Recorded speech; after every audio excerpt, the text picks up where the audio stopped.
Hello guys, good day sa ating lahat. Welcome back sa ating channel.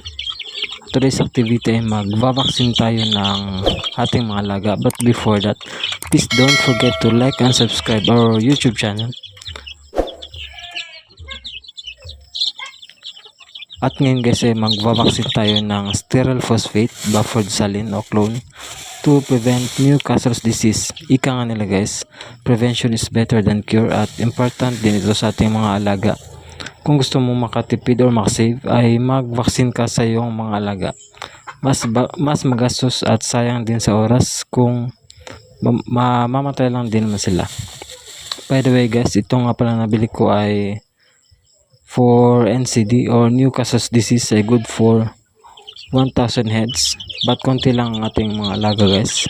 Nasa less than 100 heads lang, but I make sure na complete vaccine ng ating mga alaga kasi gagawin ko silang soon to be breeders, kaya minabuti nating magvaccine kahit konti lang sila.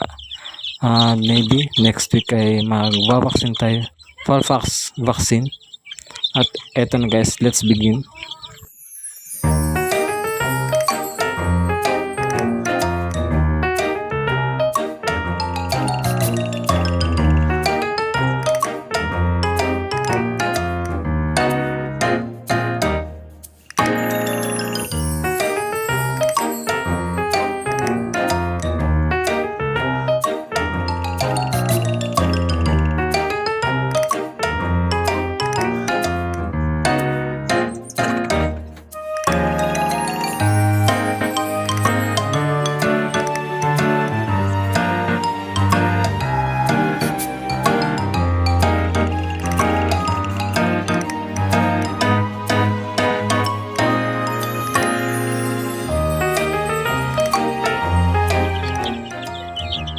At tatapos na din tayo guys, so didispose na natin itong natirang vaccine.